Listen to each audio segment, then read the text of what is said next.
Hi hello నమస్తే welcome to Srinivas make academy channel. ఈ రోజు ఈ వీడియోలో మనం రైల్వే గ్రూప్ డి ఎగ్జామ్ సంబంధించినటువంటి ప్రిపరేషన్లో భాగంగా గత గ్రూప్ డి ఎగ్జామ్ అడిగినటువంటి జనరల్ సైన్స్ యొక్క ప్రీవియస్ ఇయర్ క్వశ్చన్స్ యొక్క పార్ట్ 21 డిస్కస్ చేద్దాం. Let's get in our video. Already మనం ప్రీవియస్ గానే 20 పార్ట్స్ దాకా కంప్లీట్ చేసుకున్నాం కదా. ఇంకా ఎవరైతే ఈ యొక్క ప్రీవియస్ 20 పార్ట్స్ చూడలేదు దయచేసి వాళ్ళందరూ కూడా ప్రీవియస్ 20 పార్ట్స్ చూసిన తర్వాత ఈ యొక్క క్లాస్ వస్తే మీకు కంటిన్యూషన్ అయితే రావడం జరుగుతుంది. ఓకేనా? అండ్ అదేవిధంగా ప్రతి ఒక్కరు కూడా ఈ వీడియోని లైక్ చేయండి, ఛానల్ ఇంకా సబ్స్క్రైబ్ చేయకుండా వెంటనే సబ్స్క్రైబ్ చేయండి. సో లేట్ చేయకుండా క్వశ్చన్స్లోకి వెళ్ళిపోదాం.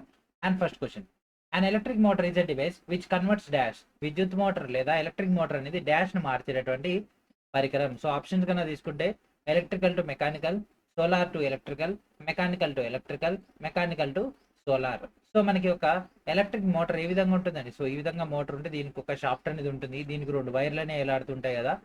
ఒకటి పవర్ వైర్ అయితే ఇంకొకటి న్యూట్రల్ లేదా ప్లస్ అయితే మైనస్.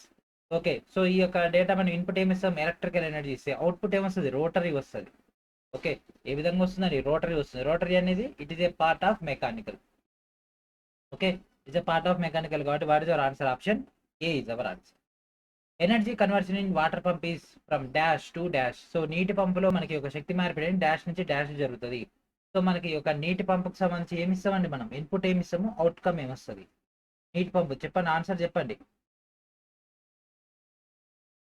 చెప్పాలి, టకటాకి చెప్పాలి. ఇప్పుడే మనం డిస్కస్ చేసుకున్నాం, నీటి పంపులే ఉంటుంది, దాంట్లో కూడా మోటరే ఉంటుంది. ఓకేనా? మోటరే ఉంటుంది. మోటార్ ఏం చేస్తుంది? ఎలక్ట్రికల్ ఎనర్జీని మెకానికల్ ఎనర్జీ కన్వర్ట్ చేస్తుంది. అంటే అది రొటేట్ అయితే రొటేట్ అయినప్పుడు దీనికి ఏముంటుంది? యాక్చువల్గా బ్లేడ్స్ ఉంటాయి. ఓకేనా? ఈ యొక్క బ్లేడ్ ఏం చేస్తుంది? వాటర్ని పైకి పుష్ చేస్తుంది. ఓకే, అంటే ఏమవుతుంది? కైనెటిక్ ఎనర్జీగా మారుతుంది. సో స్టాటిక్ ఎనర్జీ ఉండేటటువంటి వాటర్ అనేది కైనెటిక్ ఎనర్జీగా మారుతుంది. So kinetic energy is a part of mechanical energy. And దాంతోపాటు మోషన్ ఉంది అంటే మెకానికల్ ఎనర్జీ. అండ్ దీనికి ఇన్పుట్ ఏమి ఇస్తున్నాం మనం? Electrical energy. So what is our answer? Option B is our answer. ఈ మాక్సిమం క్లాస్ మొత్తం కూడా ఇదే విధంగా థియరీ ఉంటుందని మీకు డైరెక్ట్ గా మానిటర్ మీద అయితే ఎక్స్ప్లెయిన్ చేయడం జరుగుతుంది ఆన్ స్క్రీన్ పైన. Which of the following devices is not based on heating effect of electric current. So ఈ కింది వాటిలో మనకి ఒక తాపన ప్రభావంపై పనిచేయనటువంటి లేదా ఆధారపడినటువంటి పరికరం ఏమిటి? Electric kettle, electric bulb, oven మరియు ఎలక్ట్రిక్ జనరేటర్. ఏది పనిచేయదు మనకు చెప్పండి, ఆన్సర్ చేయండి. So first electric kettle. Kettle ఏమవుతుంది? వాటర్ ని హీట్ అవుతాయి. సో కాబట్టి ఇది ఈ యొక్క తాపన అంటే మనకి హీట్ జనరేట్ అవుతుంది. సో యొక్క టీ కానీ అట్లాంటి కాఫీ కానీ తయారు చేయాలంటే మనకు వాటర్ అనేది హీట్ అవ్వాలి కాబట్టి సో ఇది మనకు ఆన్సర్ అయితే అవ్వదు.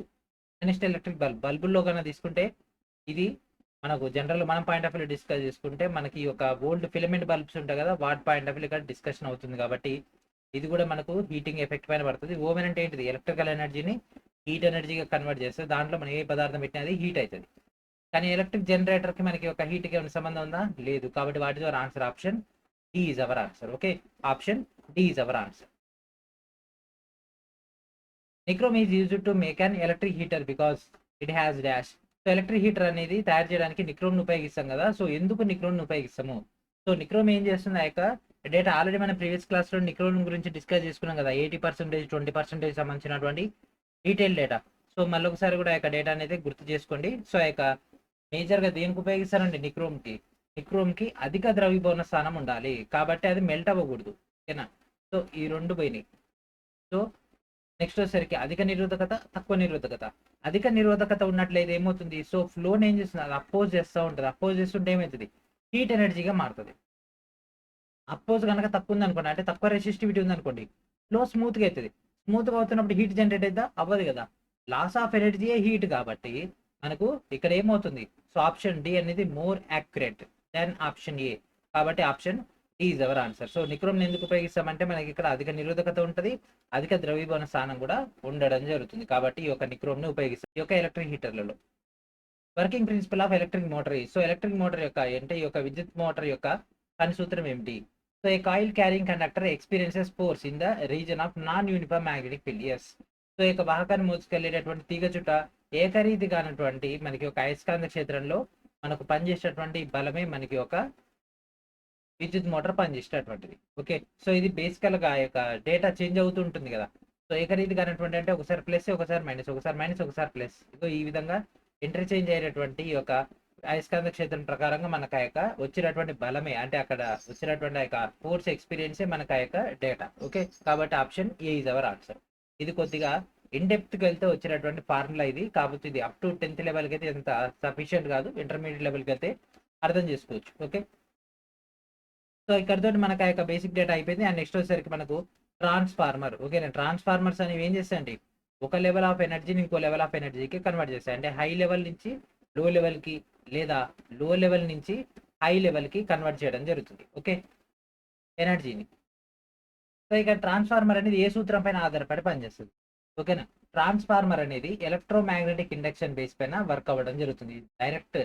ఓకేనా, డైరెక్ట్ పాయింట్. ఇది మనకి యాక్చువల్గా ఫారడే నుంచి రావడం జరుగుతుంది. ఫారడే నియమం ప్రకారంగా ఒక తీగ చుట్టలో మనకి ఒక వచ్చినటువంటి వోల్టేజ్ పరిమాణం తీగ చుట్ట యొక్క మలుపుల, అంటే ఆ యొక్క చుట్ల సంఖ్యకు అండ్ అదేవిధంగా మారుతున్నటువంటి అయస్కాంత క్షేత్రం యొక్క రేటుకు అనులోమానుపాతంలో ఉంటుంది కాబట్టి, సో దీంట్లో ఉండేటటువంటి కాయిల్స్ అంటే ఇక్కడ మనకు ఒక ఈ విధంగా కడ్డీలు ఉంటాయి. సో దీనికి ఉన్నటువంటి చుట్లు వాటిని బట్టి మనకు ఆ యొక్క ఎనర్జీ ట్రాన్స్మిషన్ అయితే అవుతుంది. సో దీని నుంచి మనం అంటే ట్రాన్స్మిషన్ అంటే ట్రాన్స్ఫార్మర్ ఉపయోగించి మనం 220 వోల్ట్ని మనం 12 వోల్ట్ మార్చుకోవచ్చు. 12 వోల్ట్ నుంచి 220 వోల్ట్ కూడా మార్చుకోవచ్చు. ఓకే, సో ఇది మనకు ట్రాన్స్ఫార్మర్కి ఉండేది. దీన్ని మనం స్టెప్ అప్ అని, స్టెప్ డౌన్ అని, అండ్ అదేవిధంగా మనకి ఇంకో 2-3 రకాల ట్రాన్స్ఫార్మర్స్ అయితే ఉంటాయి. అండ్ మనకు ఈ యొక్క ట్రాన్స్ఫార్మర్ డేటా అయిపోయింది. నెక్స్ట్ వచ్చేసరికి విద్యుత్ బల్బ్. ఓకేనా, bulb. Ramesh wants to choose a material for making filament of a bulb. The chosen material should possess which of the following properties. So Ramesh అంటే ఒక బల్బ్ యొక్క ఫిలమెంట్ని తయారు చేయడానికి ఒక పదార్థాన్ని ఎంచుకోవాలనుకుంటున్నాడ. ఆ ఎంచుకునేటటువంటి పదార్థం ఈ కింది వాటిలో ఏ లక్షణాలను కలిగి ఉండాలి. ఓకే, సో ఆ యొక్క లక్షణాలు ఏంటి కొద్దిగా రమేష్కి చెప్పండి. ఏమేమి ఉంటే మనకు వర్కౌట్ అవుతుంది.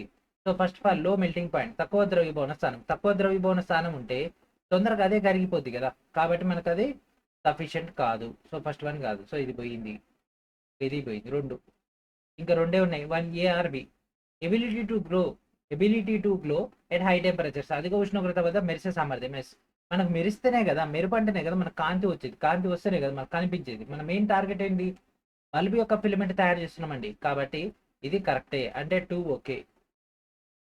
హై రెసిస్టెన్స్, అధిక నిరోధం. ఎస్, అధిక నిరోధం ఉంటేనే కదా సో ఎలక్ట్రిసిటీని అది ఏం చేస్తే అపోజ్ చేస్తే ఏమైంది, హీట్ ఎనర్జీ వస్తుంది. ఆ హీట్ ఎనర్జీతో పాటే మనకి ఒక హై టెంపరేచర్ అనేది జనరేట్ అయింది కాబట్టి అప్పుడు గ్లో అవుతుంది. కాబట్టి ఇది లేకుంటే ఇది వర్కౌట్ అవ్వదు. కాబట్టి both are sufficient to get a proper filament. కాబట్టి option A is more satisfy then proper option B.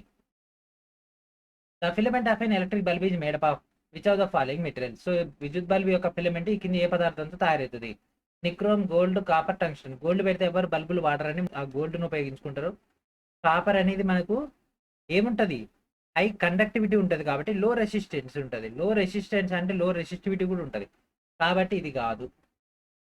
Next nichrome and tungsten.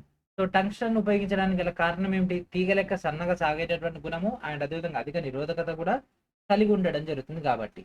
Okay, కాబట్టి వాటితో ఆన్సర్ టంగ్స్టన్ ఇది ever answer. The power of an electric bulb of resistance 18 ohm if no voltage is applied across it is. So నిరోధం 18 ohm కలిగినటువంటి విద్యుత్ bulb అంతటా కూడా ఎట్లాంటి voltage గనక వర్తించినట్లయితే దాని సామర్థ్యం ఏమవుతుంది. సో మనకు ఫార్ములా ఉందండి, P=V²/R. అవునా. సో V వాల్యూ ఎంత, 0/something that equals to 0. So what is your answer, option A is our answer. Which of the following statements is are true in case of a incandescent filament bulb. So ప్రకాశవంతమైనటువంటి filament bulb విషయంలో కింద వాటిలో ఏది సత్యం లేదా ఏది నిజం. So ఇక్కడ ఇచ్చినటువంటి బల్బులన్నీ కూడా మ్యాక్సిమం ఫిలమెంట్ బల్బులే అండి. మీరు ఎల్ఈడి బల్బులు అవి అనుకుంటే మాత్రం మనం రాంగ్ ఆన్సర్ చేసే అవకాశం ఉంటుంది. సో మొత్తం కూడా వాటికి సంబంధించినటువంటి డేటా కాబట్టి అట్లే మనం ప్రిపేర్ అయితే అవ్వాలి. ఓకే, సో ఫస్ట్ సో ఇది ఫిలమెంట్ టంగ్స్టన్ లేదా నిక్రోమ్తో తయారు చేయవచ్చు. ఓకే, తయారైతే చేయొచ్చు, కాకపోతే tungsten is more accurate than nichrome. Filament ను కప్పేటటువంటి గాజు కవర్ నత్రజని లేదా ఆర్గాన్ లాంటి క్రియారహితమైనటువంటి వాయువులతో నిండి ఉంటుంది. ఎస్, ఎందుకంటే ఆక్సిజన్ ఉందనుకోండి, సింపుల్ గా ఆక్సిజన్ ఏమైంది, ఆటోమేటిక్ గా అది కూడా బర్న్ అయిపోతుంది కదా, కాబట్టి ఏమవుతుంది మనకు హీటింగ్ ఎఫెక్ట్ రాకుండా బర్న్ అయిపోద్ది కాబట్టి అవుట్కమ్ అనేది ఏమి ఉండదు. కాబట్టి బర్నింగ్ అయిపోతే ఆటోమేటిక్ మనకు లాస్ అయిపోద్ది. కాబట్టి ఫిలమెంట్ అనేది కాలకూడదు. ఈ యొక్క ఆక్సిజన్ ఏం చేస్తుంది, దానికి బూస్ట్ ఇస్తుంది కాలడానికి. కాబట్టి ఈ యొక్క వాయువులతో నిండి ఉండాలి, నత్రజని లేదా ఆర్గాన్ అంటే నైట్రోజన్ లేదా ఆర్గాన్. ఓకే, ఇది కూడా కరెక్టే. ఉపయోగించినటువంటి ఫిలమెంట్ పల్చగా ఉండడం వల్ల దాని యొక్క నిరోధకత చాలా తక్కువగా ఉంటుంది. ఇది తప్పు. పల్చగా ఉంటే నిరోధకత పెరుగుతుంది, చాలా ఎక్కువగా ఉంటుంది. కానీ ఇక్కడ తక్కువగా అన్నాడంటే ఇది కాదు. ఎక్కువ విద్యుత్తును అనుమతించడానికి ఫిలమెంట్ యొక్క నిరోధకత్వం తక్కువగా ఉండాలి. నిరోధకత్వం తక్కువగా ఉందనుకోండి, రెసిస్టివిటీ తక్కువగా ఉందనుకోండి, ఇక అక్కడ హీట్ ఎందుకు వస్తుంది, ఆటోమేటిక్గా ఎనర్జీ జప్ప జప్ప జప్ప వెళ్ళిపోతూనే ఉంటుంది కాబట్టి ఇది కూడా కాదు. ఉపయోగించినటువంటి ఫిలమెంట్ యొక్క పదార్థం అధిక ద్రవీభవన స్థానం కలిగి ఉండాలి. ఎస్. సో హై మెల్టింగ్ పాయింట్ ఉంటేనే కదా ఎక్కువసేపు ఆ యొక్క అంత హీట్ వచ్చినా సరే అది కరిగిపోకుండా ఉంటుంది. కాబట్టి ఫస్ట్, సెకండ్, ఫిఫ్త్ 3 పాసిబుల్ కాబట్టి option B is our answer. Okay, option B is our answer. So ప్రతి పాయింట్ పైన కమాండ్ ఉంటేనే క్వశ్చన్స్ ఆన్సర్ చేయగలము. ఈ మోడల్లో క్వశ్చన్స్ ఫ్రేమ్ చేస్తున్నారు. ఒకప్పుడు ఈ విధంగా క్వశ్చన్స్ అడగపోయేటోళ్ళు. కాకపోతే 2022లో ప్యాటర్న్ మారిన దగ్గర నుంచి మనకి ఒక స్టేట్మెంట్ మోడల్లో కూడా ఎక్కువగా ఫ్రేమ్ చేస్తున్నారు. కాబట్టి మీరు కూడా సబ్జెక్ట్ పైన ఫుల్ గ్రిప్ తెచ్చుకునే ప్రయత్నం అయితే చేయండి. Which of the following properties is are required for a material to be used in filament of electric bulb. So ఈ కింద వాటిలో ఈ యొక్క బల్బు ఫిలమెంట్ ఉపయోగించినటువంటి పదార్థానికి ఉండవలసినటువంటి ధర్మం లేదా ఆ యొక్క స్వభావం ఏమిటి? ద మెయిన్ డేటా చెప్పండి. ఇప్పుడే కదా మనం అనుకున్నది. చెప్పండి ఆన్సర్ ఏం కావాలి? తక్కువ ద్రవీభవన స్థానం, లో మెల్టింగ్ పాయింట్ ఉండకూడదు, లో టెంపరేచర్ ఉండకూడదు, హై కండక్టివిటీ ఉండకూడదు, ఏమి ఉండాలి? హై రెసిస్టివిటీ ఉండాలి, అధిక నిరోధకత ఉండాలి. అందుకే టంగ్స్టన్ ఎక్కువగా ఉపయోగిస్తాం. Ram bought a bulb rated 50 what and 220 volt. When it is connected to A 220 volt supply it's resistance will be. Okay, so ఇక్కడ మనకు 220 వోల్ట్ ఉంది, వాటేజ్ ఉంది. వాటేజ్ బట్టి హై వాల్యూని అనుకుంటే రెసిస్టెన్స్ ఫైండ్ అవుట్ చేయొచ్చు. లేదన్నట్లయితే జనరల్ మనకున్నటువంటి ఇంకొక ఫార్ములా P = V²/R దీంట్లో పెట్టేద్దాం. P వాల్యూ ఎంత? 50. P ఎంత? 220/R. ఓకే, ఇక్కడ ఒక సున్నాకు ఒక సున్నా పోయింది. అండ్ ఇది క్యాల్కులేషన్ చేద్దాం. 5 ఒకట్ల 5 4 20. So 44 × 22 that equals to R. So ఇది చేస్తే మనకి ఏమవుతుంది? 2 4 8. సో ఇది 968 వస్తుంది. So option D is our answer. An electric bulb of 40 ohm resistance and a conductor of 10 ohm resistance are connected to a 10 volt battery. The total resistance of the circuit is. So 40 ohm నిరోధం కలిగినటువంటి విద్యుత్ bulb అంట 10 ohm నిరోధం కలిగినటువంటి వాహకాన్ని 10 వోల్టుల బ్యాటరీకి అనుసంధానం చేస్తే అప్పుడు మనకు వలయం యొక్క మొత్తం నిరోధం ఎంత? టోటల్ రెసిస్టెన్స్ అడిగిండు. సాల్వ్ చేయండి. మనకి ఇక్కడ okay,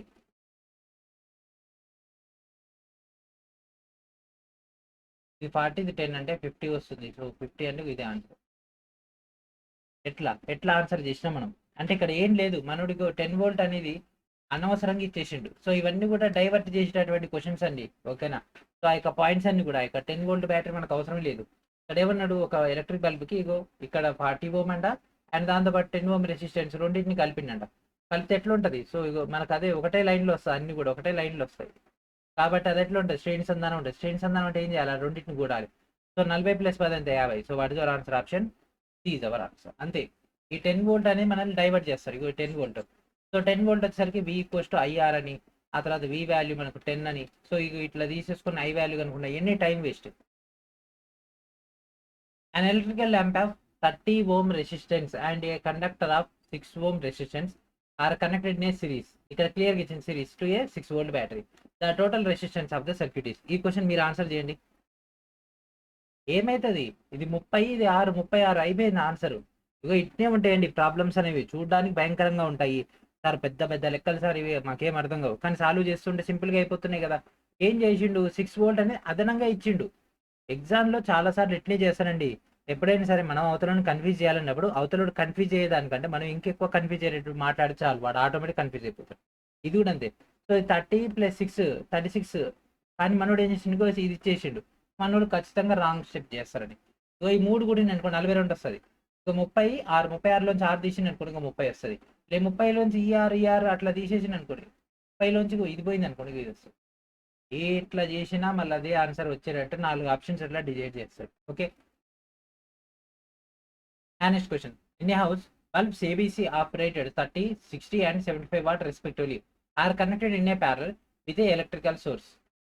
Which of the following is true? ఓకేనా? సో ఒక ఇంట్లో అంటే 30 what 60 what and 75 what rating కలిగినటువంటి ఏబీసీ అనేటటువంటి బల్బులు ఒక విద్యుత్ సోర్స్ తోటి మనకు సమాంతరంగా అనుసంధానం చేసి ఉన్నాయంట. అంటే ఇట్లా. ఓకేనా? దేని దానికి సమాంతరంగా ఉన్నాయంట. 30, ఇంకొకటి 60, ఇంకొకటి 75. ఎట్లున్నాయంట? ఇది ఏ, ఇది బి అంట, ఇది సి అంట. ఓకే, అయితే ఇప్పుడు దాంట్లో ఏది నిజం? 3 బల్బులు అంటే అన్ని బల్బులు ఒకేలా ఉంటాయి. ఆ వెలుగు ఏ ఎక్కువ ప్రకాశిస్తా, బి తక్కువ ప్రకాశిస్తా, సి ఎక్కువ ప్రకాశిస్తుంది? చెప్పండి. సో సమాంతర సంధానం అన్నప్పుడు సో ఇక్కడ చూడండి, ఈ మూడింటికి కూడా సోర్స్ అనేది ఈక్వల్గా వస్తుంది. అంటే ఇక్కడ మనం ఎంత తీసుకున్నాం? ఫర్ ఎగ్జాంపుల్ 220 వోల్ట్ తీసుకున్నాం అనుకోండి. సో దీనికి 220 వస్తది.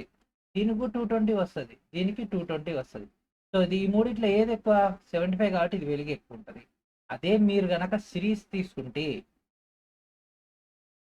అప్పుడు మనకు వేరియేషన్ వస్తది. పారలెల్ కాబట్టి ఏది ఎక్కువ ఉంటే అదే వస్తది. So option D. Bulb C అనేది మనకు ఏమైతుంది? గరిష్టంగా ఉంటుంది. అండ్ నెక్స్ట్ ఇక్కడితోటి మనకి ఎలక్ట్రిసిటీ టోటల్ కంప్లీట్ అయిపోయింది. ఇక మనం మ్యాగ్నెటిజంలోకి వెళ్ళిపోతున్నాం. మీరు చాలా చాలా కేర్ఫుల్గా వింటేనే ఇది ఏమని అర్థమవుతుంది. ఇక్కడ మ్యాక్సిమం టు మ్యాక్సిమం మనకు పర్మనెంట్ మ్యాగ్నెట్ కాకుండా ఈ యొక్క ఎలక్ట్రో మ్యాగ్నెట్ గురించి క్వశ్చన్స్ అయితే ఫ్రేమ్ అయినాయి. చాలా లాజికల్ కూడా క్వశ్చన్స్ ఉంటాయి కాబట్టి మనం చాలా సింప్లిఫైగానే ఆన్సర్ చేసిద్దాము అందరికి అర్థమయ్యే విధంగా. కాకపోతే ఒకేసారి వింటే మాత్రం ఏమీ అర్థం కాదు. 2-3 సార్లు వింటే మీకు సబ్జెక్ట్ అయితే రావడం జరుగుతుంది. Okay, so let start magnetism. Which of the following statement is are correct for a current carrying solenoid. So ఇక విద్యుత్ ప్రవాహాన్ని మోసినటువంటి సోలనాయిడ్ కి కింది స్టేట్మెంట్ లో ఏది సరైంది లేదా నిజమైంది? మృదువైనటువంటి ఇనుప ముక్కను అయస్కాంతీకరించడానికి దీన్ని ఉపయోగిస్తారు. ఇది ఒక బార్ అయస్కాంతం లెక్క పనిచేస్తుంది. బలరేఖలు మనకి ఒక ఏకకేంద్ర వృత్తాలు. ఓకే, సో ఈ విధంగా మనకైతే డేటా అయితే ఇవ్వడం జరిగింది. ఓకే, సరే ఫస్ట్ అసలు యొక్క సోలనాయిడ్ ఏ విధంగా ఉంటుందంటే సో ఈ విధంగా మనకు ఉంటుంది. సో యాక్చువల్లీ దీన్ని ఈ విధంగా చేస్తారు మొత్తం. సో దీంట్లో మనకి ఒక రేఖలు ఇట్లా ఏర్పడుతుంది మొత్తం. ఓకే, సో ఇక్కడ మనం దీంట్లో ఏం చేస్తారంటే ఏదైతే మెటల్ ఉంటుందో దాన్ని పర్మనెంట్ మ్యాగ్నెట్ చేయడానికి ఈ యొక్క సోలనాయిడ్ ని ఉపయోగించడం జరుగుతుంది. ఈ యొక్క సోలనాయిడ్ సో ఈ యొక్క మ్యాగ్నెటైజ్ చేయడానికి దీన్ని ఉపయోగిస్తారు. సో ఇది ఒకటి కరెక్టే అండ్ మీ యొక్క ఎగ్జామ్ కూడా యూజ్ అయింది ఒక పాయింట్ అనేది. నెక్స్ట్ వచ్చేసరికి ఇది ఒక బార్ మ్యాగ్నెట్ లెక్క పనిచేస్తుంది. ఎస్, సో మనకి ఇక్కడ లోపటంగా ఇది వెళ్తుంది కదా. సో ఇది నార్త్ అవుతుందండి, ఇది సౌత్ అవుతుంది. ఇది ఒక మ్యాగ్నెట్ లెక్కనే బిహేవ్ చేస్తుంది, బార్ మ్యాగ్నెట్ లెక్క. కాబట్టి ఇది కూడా కరెక్టే. కానీ దీని యొక్క ఫీల్డ్ లైన్స్ అనేవి మనకు కాన్సెంట్రిక్ సర్కిల్స్ అంటే కాదు. కాబట్టి what is your answer? Option D is our answer. దీని ఇమేజ్ చూపిస్తా, ఇదే వీడియోలో చూపిస్తా కాబట్టి టెన్షన్ ఏమొద్దు. The ratio of a field produced due to a current carrying circular coil of n turns to that of a field produced due to a single circular loop of the same radius carrying the same current is. So ఇది actually చాలా పెద్ద procedure ఉంటుంది, అదంతా అవసరం లేకుండా simple logical చెప్తా వినండి. First Telugu medium question గుర్తుందాం. విద్యుత్ ప్రవాహాన్ని మోసినటువంటి n చుట్ల యొక్క వృత్తాకార చుట్ట వల్ల ఏర్పడినటువంటి క్షేత్రము మరి అదే వ్యాసార్థం కలిగినటువంటి ఒకే వృత్తాకార లూప్ లేదా వలె లేదా చుట్ట కలిగినటువంటి దానివల్ల ఏర్పడేటటువంటి క్షేత్రం మధ్య నిష్పత్తి ఎంత? ఇక్కడ చూడండి, సో ఎక్కువ వలయాలు ఉన్నాయి అనుకోండి, ఎక్కువ ఎనర్జీ అంటే ఇప్పుడు 10 వలయాలు ఉంటే 10 రెట్లు ఎక్కువ. సో ఇక్కడ ఒకటే ఉందంట అంటే ఇది ఒక రెట్. ఇక్కడ ఏమన్నాడు? n చుట్లు అన్నాడు అంటే ఇక్కడ n. ఇక్కడ ఒకటే చుట్టూ అన్నాడు అంటే ఇక్కడ ఒకటి. ఏమవుతుంది? n:1 కదా. So n:1 that's. లేదు సార్ నాకు దీనికి సంబంధించి ఈక్వేషన్ కావాలంటే ఈక్వేషన్ కూడా ఉంది, కాకపోతే ఏంటంటే అది మీకు తర్వాత ఇచ్చినటువంటి మెటీరియల్లో ఉంటుంది. Okay, the magnitude of the magnetic field produced inside a solenoid of n turns and a current flowing I through it is a proportional to dash. So solenoid లోపల ఏర్పడేటటువంటి అయస్కాంత క్షేత్రం యొక్క పరిమాణం n చుట్లు మరియు దాని చుట్టూ దాని ద్వారా ప్రవహించేటటువంటి విద్యుత్ ప్రవాహం ఐకి డాష్ కి అనులోమానుపాతంలో ఉంటుంది. సో ఇది డైరెక్ట్ ఫార్ములా అండి. సో దిస్ ఈస్ దీన్ని మనం ఇదే ఫార్ములా ఇందాక మనం అనుకున్నది కూడా. So B = μ0 NI/L. Okay, so μ0 NI/L. So ఈ విధంగా మనకు డేటా అయితే వస్తుంది. దేనికి సంబంధించి ఉంటుంది అంటే NL. So what is our answer? Option is our answer. Two coils A and B such that A is connected to a battery through a key and B is connected to a galvanometer are arranged parallel to close each other. During which of the following duration will the phenomenon of electromagnetic induction be observed? Okay, so ఇక్కడ మనకు 2 coils ఉన్నాయంటే AB అనేటటువంటి, అందులో ఏని మనకు key దగ్గర బ్యాటరీకి అనుసంధానం చేసి బిని గాల్వనోమీటర్కి అనుసంధానం చేసి ఓదానికోటి సమాంతరంగా మరియు దగ్గరికి అమర్చి ఉంటే ఈ కింది వాటిలో ఏ వ్యవధిలో విద్యుదయస్కాంత ప్రేరణ విషయం అనేది గమనించవచ్చు. సో ఎలక్ట్రిసిటీ అనేది మనకి ఇక్కడ బ్యాటరీ కనెక్ట్ చేసేసి ఆటోమేటిక్గా కీ ఇచ్చేసి ఏమైంది, కీ ఇచ్చిన తర్వాత లేదంటే కీ ఇచ్చిన తర్వాత 2 నిమిషాల కంట. సో ఇక్కడ చూడండి, కీని మూసి అంటే కీని ఆన్ చేసిన తర్వాత మనకు ఇమ్మీడియట్ గానే కనిపిస్తుంది. ఓకేనా, ఎలక్ట్రిసిటీ కదా, క్విక్ గా మనకి యొక్క మ్యాగ్నెట్ వచ్చేస్తుంది. జస్ట్ లైక్ ఎలక్ట్రో మ్యాగ్నెట్ ఎట్లా పనిచేస్తుంది, ఇచ్చిన తర్వాత 10 నిమిషాలకు 5 నిమిషాలు కానీ 2 నిమిషాలకు వస్తా కాదు, ఇచ్చిన తర్వాత వెంటనే వస్తుంది. కాబట్టి option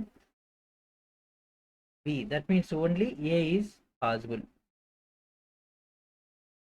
When the magnetic field is acting towards north and current is moving in east to west direction through a conductor, then the conductor will move dash direction.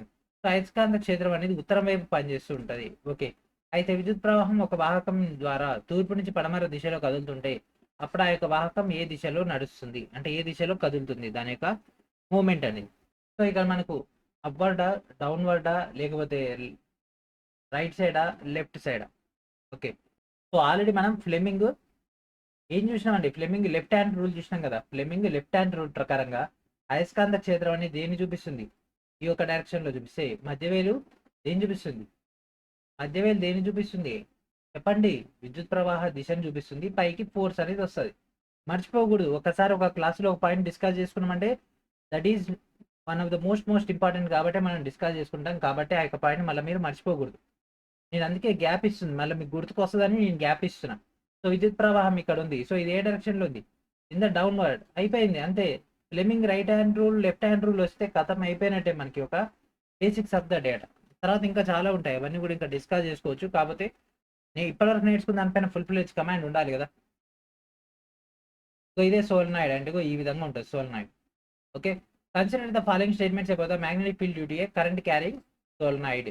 So విద్యుత్ ప్రవాహం ఉన్నటువంటి సోలనాయిడ్ కారణంగా అయస్కాంత క్షేత్రం గురించి కింది ప్రకటనలు పరిగణించండి. ఓకే, సో ఇక్కడ మనకు 2 ప్రకటనలు ఇవ్వడం జరిగింది. ఈ కింద వాటిలో ఏది కరెక్ట్ ఏది రాంగ్ ఆన్సర్ చేయాలండి మీరు కూడా simultaneous. Okay, so first solenoid లోపల అయస్కాంత క్షేత్రం సమాంతర సరళ రేఖల రూపంలో ఉంటుంది. ఇది ఓకే, ఇక్కడ ఎట్లుందండి, ఇదంతా సమాంతర సరళ రేఖల రూపంలో ఉందా లేదా, ఉంది కదా, కాబట్టి ఇది రైట్. సోలనాయిడ్ లోపల ఏర్పడేటటువంటి బలమైనటువంటి అయస్కాంత క్షేత్రాన్ని అయస్కాంత పదార్థం యొక్క భాగాన్ని అయస్కాంతీకరించడానికి ఉపయోగించవచ్చు. ఎస్, సో దీని లోపల అత్యధికంగా మ్యాగ్నెట్ ఉంటుంది కాబట్టి మనం ఏ మెటల్ ఆబ్జెక్ట్ అయినా, ఎస్పెషల్లీ మన యొక్క సాఫ్ట్ ఐరన్ కోర్ ఏదైతే ఉంటుందో దాన్ని మనం ఇక్కడ ఆ యొక్క మెటాలిక్ బార్ని మ్యాగ్నటైజ్ చేయడం జరుగుతుంది. కాబట్టి ఇది కూడా కరెక్టే. కాబట్టి బోత్ ఏ అండ్ బి. ఉండేది 4 నుంచి 5 పాయింట్లే, ఆ 4-5 పాయింట్లే తిప్పి అడుగుతాడు మిమ్మల్ని పూర్తిగా కన్ఫ్యూజ్ చేయాలని. మనకేం తెలుసు, ఒకటి ఏంటిది, ఈ యొక్క సోలనాయిడ్ స్విచ్లో లోపల మనకు హారిజాంటల్గా వెళ్తుంది, రెండో దాంట్లో మ్యాగ్నెటిక్ చేసుకోవచ్చు. స్టార్టింగ్లో అదే క్వశ్చన్ డిస్కస్ చేసుకున్నాం కదా, మళ్ళీ తీసుకొచ్చి అదే క్వశ్చన్ని కొద్దిగా మార్పిడి చేసి పెట్టేసాను, సేమ్ కాన్సెప్ట్.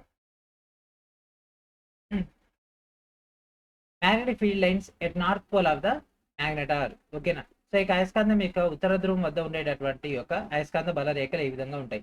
సో ఇదే ఒక బార్ మ్యాగ్నెట్ అనుకుంటే, సో ఇక్కడ నార్త్ ఇక్కడ సౌత్ కనుక అనుకుంటే, అప్పుడు ఉత్తర ధ్రువం వరకు ఉండేటటువంటి ఏ విధంగా ఉంటాయి, ఇదే అనుకోండి, జనరల్గా చూపిస్తున్నట్లే ఎట్లుంటుంది అనేది ఉంటే, అప్పుడు మనకి ప్యారలల్ లైన్సా, మనకు ధ్రువం వద్ద మనకు విలీనమైతే ఆ ఖండన రేఖల ధ్రువం నుంచి ఉద్భవిస్తాయి. ఏమైతే ఇక్కడ చూడండి, నార్త్ నుంచి ఏమవుతుందండి, ఇక్కడ ఏమైతుంది, ఇదంతా ఇట్లా తిరిగి ఎడిపోతుంది, సౌత్లోకి వెళ్తుంది కదా, అంటే నార్త్ నుంచి ఉద్భవిస్తుంది కదా. Lines emerging from pole. Okay, ఉత్తరం నుంచి ఉద్భవిస్తుంది అంటే బయటకు వస్తుంది, నార్త్ పోల్ నుంచి బయటకు వస్తాయి, సౌత్ పోల్లో మెర్జ్ అయిపోతాయి. ఇక్కడ నుంచి బయటకు వస్తాయి, ఇక్కడ నుంచి లోపలికి వెళ్ళిపోతాయి. సో ఇక ఇట్లా వచ్చి ఇట్లా పోతాయి, ఏ డైరెక్షన్లో పోతాయి, ఈ డైరెక్షన్లో. Okay, so what is our answer, option D is our answer.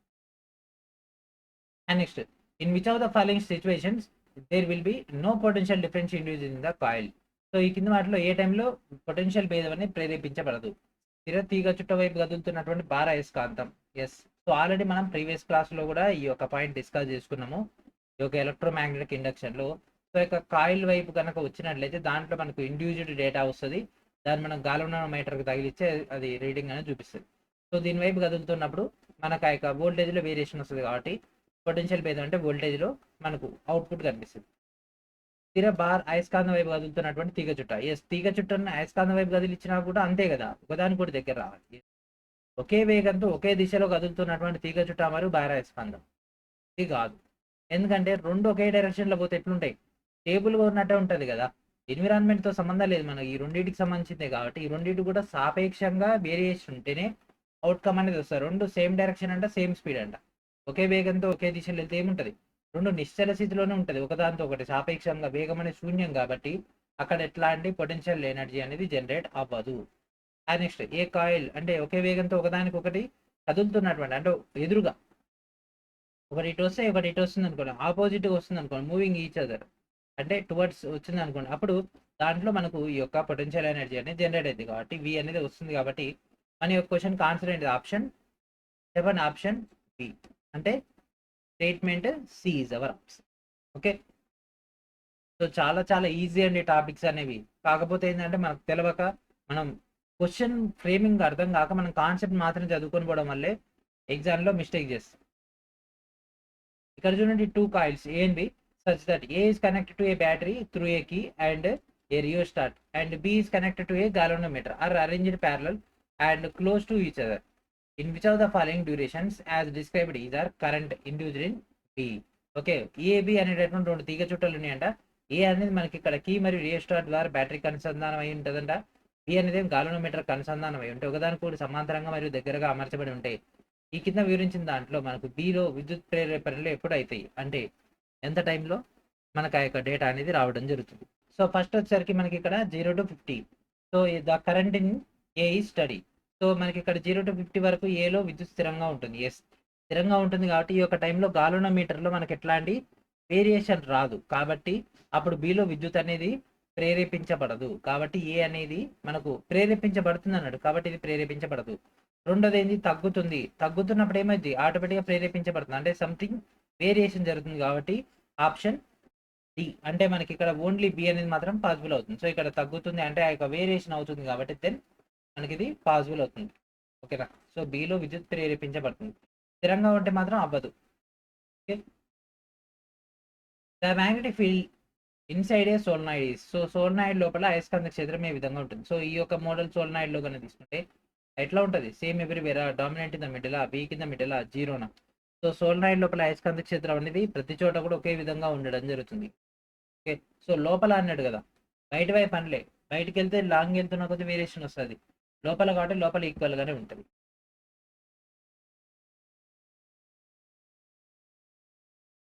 And next, consider 3 points PQS at a distance of R, 2R and 3R from a straight current carrying conductor carrying current I.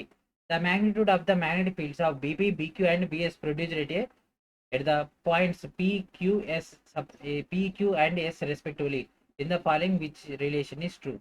So సరళ విద్యుత్ మోసేటటువంటి current మోసేటటువంటి వాహకం నుండి R, 2R మరియు 3R దూరాల్లో PQS అనేటటువంటి 3 పాయింట్లను పరిగణిస్తే PQ మరియు yes పాయింట్ల వద్ద మనకు వరుసగా ఉత్పత్తి అయినటువంటి బీపీ, బీక్యూ మరియు బిఎస్ అనేటటువంటి అయస్కాంత క్షేత్రాల పరిమాణము అండ్ ఈ వాటి యొక్క రిలేషన్ ఈ విధంగా ఉంటుంది. ఒకటే లాజిక్ అండి, ఎప్పుడైనా సరే అయస్కాంత క్షేత్రం అనేది మన యొక్క మెయిన్ ఎనర్జీ ఏదైతే ఉంటుందో దానికి దూరంగా వెళ్తున్నా కొద్దీ తగ్గిపోతుంది, దగ్గరకు వస్తున్నా కొద్దీ పెరుగుతుంది అయస్కాంతం. ఎట్లయితే భూమి ఉంటుందో భూమికి దగ్గరగా ఉన్నాం అనుకోండి మనకు ఆ యొక్క గ్రావిటేషన్ ఉంటుంది, దూరంగా ఉంటే గ్రావిటేషన్ ఏమి ఉండదు, ఇంకా పైకి వెళ్తే శూన్యంలోకి వెళ్ళిపోతాం. సేమ్ అదే కాన్సెప్ట్ ఇక్కడ కూడా. సో ఆర్ 2R, ఒకటి 3R. సో ఆ యొక్క పాయింట్లు PQS. సో పి అనేది మనకు ఆ యొక్క సర్క్యూట్కి దగ్గరగా ఉంటుంది, ఎందుకంటే ఆర్ డిస్టెన్స్ మాత్రమే కాబట్టి. దెన్ బీపీ అనేది మనకు నియరెస్ట్ ఉంటుంది. సో బీపీ ఇక్కడ ఉంది, బీపీ ఇక్కడ ఉంది, అండ్ దాని తర్వాత బీక్యూ, దాని తర్వాత ఇదే ఆన్సర్. ఓకే, సో ఎందుకు దూరంగా ఎక్కువ ఏది ఉంది, ఇది ఉంది అంటే ఇక్కడ ఇది ఎస్ అనుకోండి, ఇది ఏమవుతుంది క్యూ అనుకోండి, ఇది పి. సో ఈ యొక్క సర్క్యూట్ దానికి ఏ దగ్గర ఉంది, ఇదే ఉంది కాబట్టి ఇది ఎక్కువగా ఆ యొక్క డేటా అవుట్కమ్ వస్తుంది. ఎక్కువ అయస్కాంత క్షేత్రం దేనికి ఉంటుంది, పరిమాణం దీనికి ఉంటుంది, దీనికంటే తక్కువ ఇది, దీనికంటే ఇది ఇంకా తక్కువ. Consider the following statements related to magnetic field. అయస్కాంత క్షేత్రానికి సంబంధించి కింది ప్రకటనలు పరిగణించండి. సో అయస్కాంత క్షేత్రం యొక్క సాపేక్ష బలరేఖల సామీప్యత స్థాయి ద్వారా పరిగణించబడుతుంది. అంటే సామీప్యత అంటే దగ్గరగా. సో ఆ యొక్క ఎనర్జీ సోర్స్ కనుక దగ్గరగా ఉన్నట్లయితే అయస్కాంత క్షేత్రం యొక్క రేఖలు అంటే బలరేఖల యొక్క స్థాయి ఎక్కువగా ఉంటుంది. ఎస్, ఇది కరెక్టే. అయస్కాంత బలరేఖల పరిమాణం మాత్రమే కలిగి ఉంటాయి, దిశను కలిగి ఉండవు. ఎందుకు కలిగి ఉండవు, నార్త్ నుంచి సౌత్కి వెళ్తున్నాయి కదా, అంటే వాటికి డైరెక్షన్ అనేది ఉంటుంది కదా, అంటే దిశను కలిగి ఉంటుంది. కాబట్టి ఇది కూడా అంటే ఇది రాంగ్, కాబట్టి బి రాంగ్, కాబట్టి only option A is our answer.